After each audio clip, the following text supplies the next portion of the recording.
Hello everyone, welcome to my YouTube channel Meenakshi maths classes. आज इस video में हम करेंगे क्लास 7 चैप्टर नंबर 5 है एप्लीकेशन ऑफ परसेंटेज। वर्कशीट 2 हम स्टार्ट करेंगे। क्वेश्चन नंबर 1 देखेंगे। A shopkeeper purchased a pair of shoes for ₹800 and spent ₹20 on its books. He sold it at a profit of ₹80. Find actual CP of shoes, SP of shoes, profit and loss. अब आपको देखो, सबसे पहले तो CP का meaning पता होना चाहिए क्योंकि आप 6th क्लास में भी पढ़ के आए हो। CP का मीनिंग है कॉस्ट प्राइस, ठीक है, और SP का मीनिंग है सेलिंग प्राइस। कॉस्ट प्राइस मतलब जिस पे कोई चीज़ बनी है उसको बोलते हैं CP या कॉस्ट प्राइस, और SP मतलब जितने रुपीज़ में हम किसी चीज़ को किसी दूसरे को सेल कर देते हैं, बेच देते हैं, वो होता है आपका सेलिंग प्राइस। अब यहाँ देखें, a shopkeeper purchased a pair of shoes for ₹800।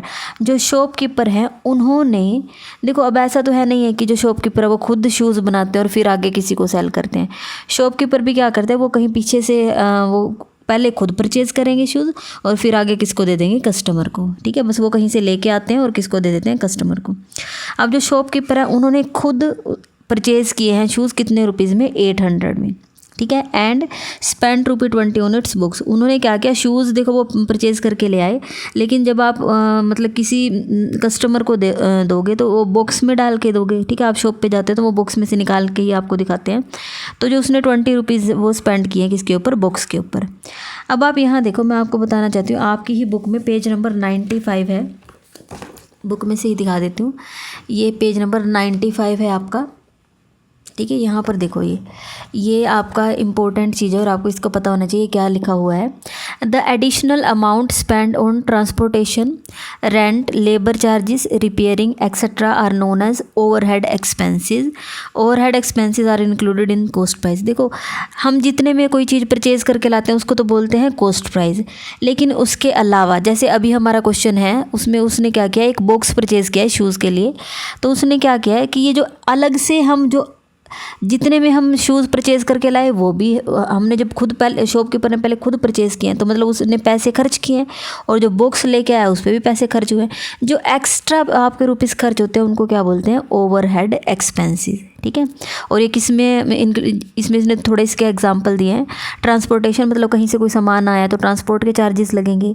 अगर मान लीजिए कोई शॉप ली है उसका रेंट हो सकता है, लेबर के जो चार्जेस हो जाएं, रिपेयरिंग एक्स्ट्रा, ये सब क्या है, ये कहाँ पर आएंगे, ओवरहेड एक्सपेंसेस। और ये जो ओवरहेड एक्सपेंसेस वो किस में ऐड होते हैं, overhead expenses are included in the cost price, वो कॉस्ट प्राइस में ही ऐड होंगे, ठीक है। अब देखो, अब हम अपना क्वेश्चन देखते हैं। तो इसमें से देखो, अब हमारे पास क्या क्या क्या दिया हुआ है।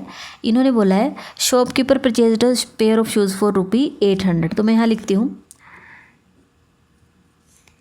कॉस्ट प्राइस ऑफ शूज़, जितने में वो शूज़ आए हैं वो कितने में आए हैं, 800 में, ठीक है।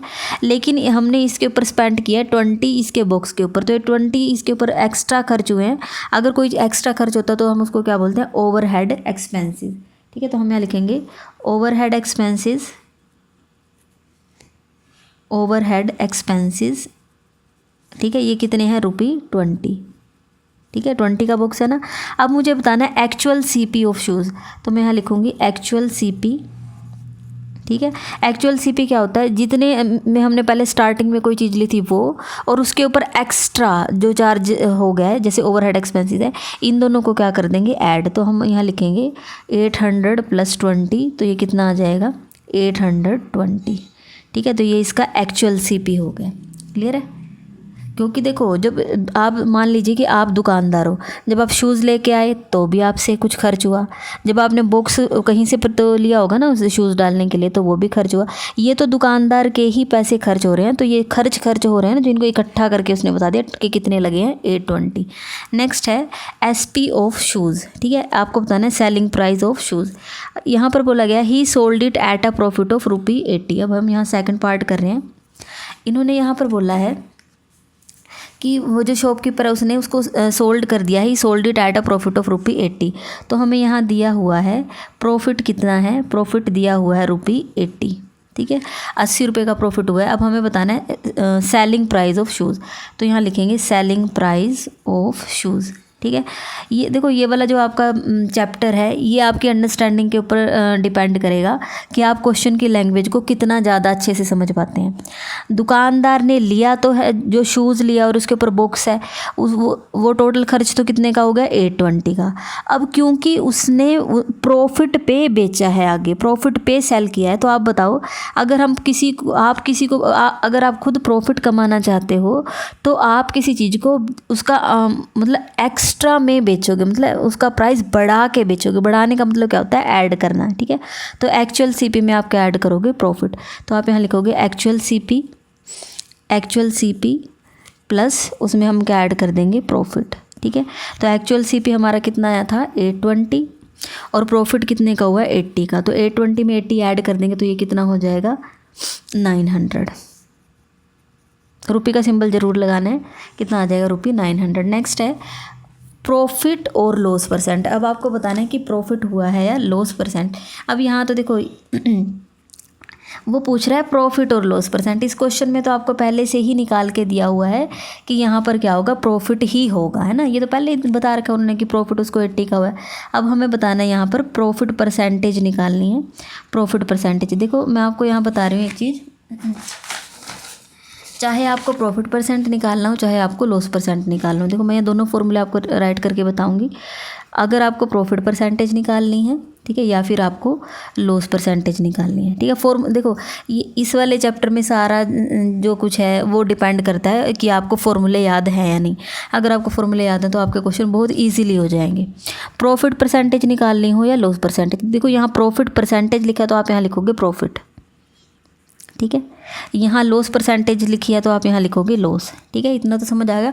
प्रॉफिट परसेंटेज है तो यहाँ प्रॉफिट लिखा जाएगा, लॉस परसेंटेज है तो यहाँ पर क्या लिखा जाएगा, लॉस।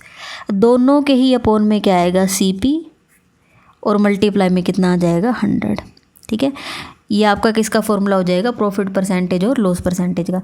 अब क्योंकि मुझे इस क्वेश्चन में क्या निकालना है, मुझे इस क्वेश्चन में प्रॉफिट परसेंटेज निकालना है, तो मैं यहाँ मेरा फॉर्मूला क्या बनेगा, प्रॉफिट परसेंटेज निकालना है तो मैं यहाँ लिखूँगी profit divided by cost price multiply by 100।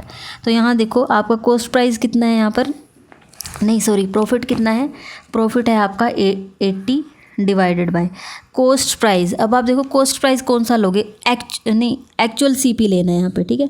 Actual CP हमने निकाला था वो कितना आया था, 820, और मल्टीप्लाई कर देंगे 100 से, ठीक है। अब आप इसको कैंसिल करोगे और आपका आंसर आ जाएगा। इस वाली ज़ीरो से ये वाली ज़ीरो कैंसिल होगी, दोनों ही इवन नंबर है हमारे, तो ये किससे कैंसिल हो जाएगा, 2 से कैंसिल होगा। 2 4 ज़ा 8, 2 4 ज़ा 8, 2 1 ज़ा 2। अब 41 आपका ये किसी भी नंबर से कैंसिल नहीं होगा, तो 100 की मल्टीप्लाई 4 से कर देंगे तो कितना आएगा, 400 एंड डिवाइडेड बाय 41। अब क्योंकि ये परसेंटेज है तो आप यहाँ पर सिंबल लगाओगे परसेंटेज का, ठीक है। तो आपका आंसर आ जाएगा 41 डिवाइडेड बाय 400 डिवाइडेड बाय 41, ठीक है। या तो आप इसको ये आंसर लिख दो या फिर आप इसको डेसिमल में कन्वर्ट कर लो, मैं आपको यहाँ बता देती हूँ करके। 400 और आप उसको डिवाइड करोगे 41 से, ठीक है। अब आप यहाँ पर देखो, जब आप 400 को मान लीजिए आप 41 1 ज़ा 41 होंगे, तो अगर आप यहाँ देखते हो तो ये तो 40 है, एक नंबर छोटा है, तो आपको कोई बड़ा नंबर लेना पड़ेगा, ठीक है। तो हम यहाँ 9 से कर लेते हैं। 9 1 ज़ा 9, 9 4 ज़ा 36, ठीक है, आ जाएगा, इससे छोटा ही है तो यहाँ से आएगा 1, 9 में से 6 माइनस होगा तो यहाँ 3, 2 डेसिमल लगा लो, ठीक है। डेसिमल यहाँ लगाया, डेसिमल यहाँ लगाया, और यहाँ पर कितना आ जाएगा, 0, ठीक है। अब नेक्स्ट हम करते हैं, ये आपका होगा 287, ये आपका हो जाएगा 7 पे 287, ठीक है। यहाँ से आ जाएगा 3, यहाँ से होगा, यहाँ 1 हमने इधर ले लिया तो 10, 10 में से 8 होगा तो 2, 1 0 और ले लेते हैं, ठीक है। नेक्स्ट ये अब हम चेक कर लेते हैं, 5 से 5 1 ज़ा 5, 5 4 ज़ा 20, ठीक है। आप जैसे डिवाइड करते हैं तो यहाँ से कितना आ जाएगा, 525, ठीक है। अब मैं इसको यहाँ पर अप्रोक्सीमेटली बस यहीं पर इसको आगे नहीं कर रही हूँ, क्योंकि ये डिवाइड करते जाओगे वो आगे कभी ख़त्म ही नहीं होगा, डिवाइड कितना भी करते चले जाओ। तो हम यहाँ पर इसको लिख सकते हैं और 9.75%, ठीक है। लेकिन आप यहाँ लिख देना अप्रोक्सीमेटली, क्योंकि अभी हमारी डिवीज़न पूरी कंप्लीट नहीं हुई है। तो आपके 2 आंसर है, या तो आप ये दे दो या फिर ये दे दो, या फिर आप मिक्स फ्रैक्शन में भी बना सकते हो, ठीक है। तो यहाँ पर आपका क्वेश्चन 1 हो गया। नेक्स्ट हम करते हैं question number 2।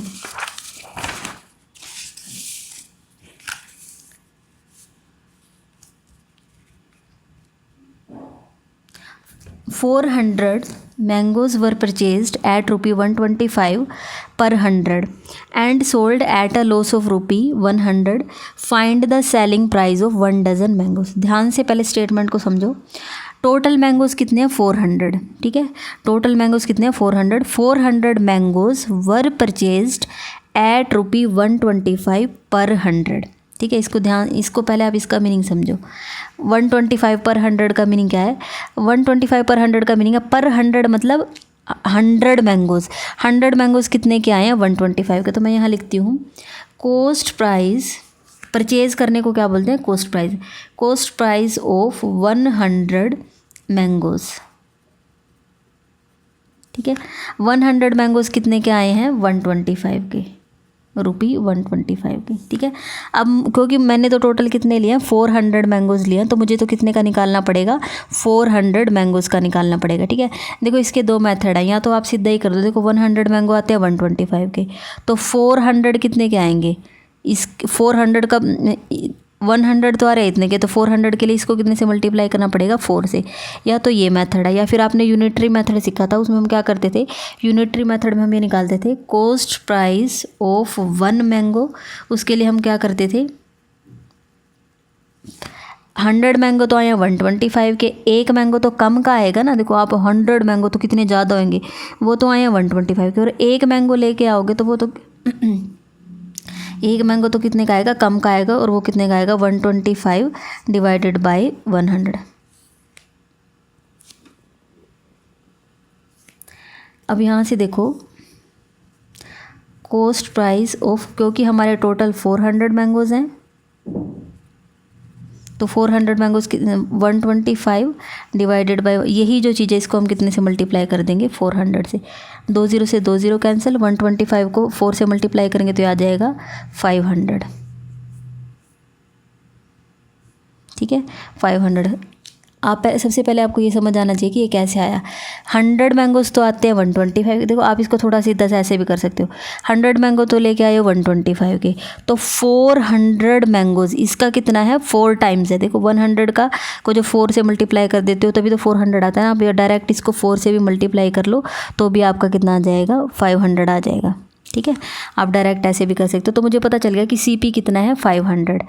And sold at a loss of, यहाँ पर लिख देती हूँ CP तो कितना है रुपी 500, और उन्होंने बोला and sold at a loss of 100. Loss कितना दिया गया है, लॉस दिया गया है रुपी 100. ठीक है, आपको बताना है find selling price of 1 dozen mangoes. ठीक है, अब आप ये बताओ CP आपको पता है कि आपने कोई चीज़ परचेज़ की है 500 में, उस पर लॉस हुआ है, तो आपको निकालना है सेलिंग प्राइस. ठीक है, देखो अगर मैं कहूँ कि इसके आप फॉर्मूले रट लो तो उससे कोई फ़ायदा नहीं है, क्योंकि आप कितने फॉर्मूले रट लोगे, बार बार आप भूल ही जाओगे. तो उससे अच्छा तो आप इनको अंडरस्टैंड करो.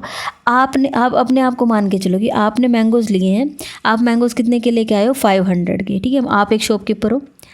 अब आपने उनको सेल किया है, और सेल करने के बाद आपको पता चला कि आपको लॉस कितने का आया हुआ है 100 का. तो सोच के बताओ कि जितने में आपने उनको बेचा होगा, जितने में आपने उनको सेल किया होगा, वो 500 में ही सेल किया होगा या इससे कम या ज़्यादा होगा. क्यों इससे कम होगा तभी तो लॉस हुआ है ना. तो हम क्या कम करने के लिए क्या करना होता है माइनस करना होता है. तो हम क्या कर देंगे सेलिंग प्राइस में से लॉस को क्या कर देंगे माइनस. 500 में से ये 100 माइनस होगा तो कितना आ जाएगा रुपी 400. ठीक है, खरीदे थे 500 के और उनको कितने में बेचा है 400 में. ठीक है, इतना होगा क्लियर. अब मुझे बताना है find selling price of 1 dozen mangoes. ये आपका सेलिंग प्राइस तो है, लेकिन आपको बताना है 1 डजन का, 1 दर्जन. जैसे आप बनाना लेके आते हो, आप कहते हो 1 डजन बनाना दे दो. मैंगोज़ तो शायद हम डजन में तो कभी नहीं लेके आते, उनको तो केजी के हिसाब से ही लेके आते हैं. चलो वो तो डिपेंड करता है कि क्वेश्चन किस टाइप का दिया गया है. अब मुझे निकालना है. अब आप ये बताओ सेलिंग प्राइस ऑफ 400 मैंगोज़. ठीक है, सोच के बताना. देखो ये जो सेलिंग प्राइस है 400 है, वो कितने मैंगोज़ का होगा, जितने टोटल मैंगोज़ थे. और टोटल मैंगो कितने थे 400. Selling price of 400 mango is rupee 400.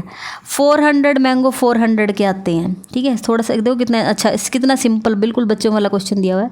Selling price of 400 mango is 400. 400 mango 400 के आते हैं, तो एक मैंगो कितने का आएगा. अगर इसके हिसाब से 400 के 400 मैंगो लेके आते हो, एक रुपये में एक मैंगो होगा, तो हमें बताना 1 डज़न, तो 1 डज़न मतलब 12 मैंगो, तो 12 मैंगो कितने के होंगे, 12 रुपीज़ के ही होंगे। मैं डायरेक्टली लिख रही हूँ यहाँ पर, therefore selling price of 1 dozen, 1 dozen का मीनिंग क्या है, 12 मैंगोज़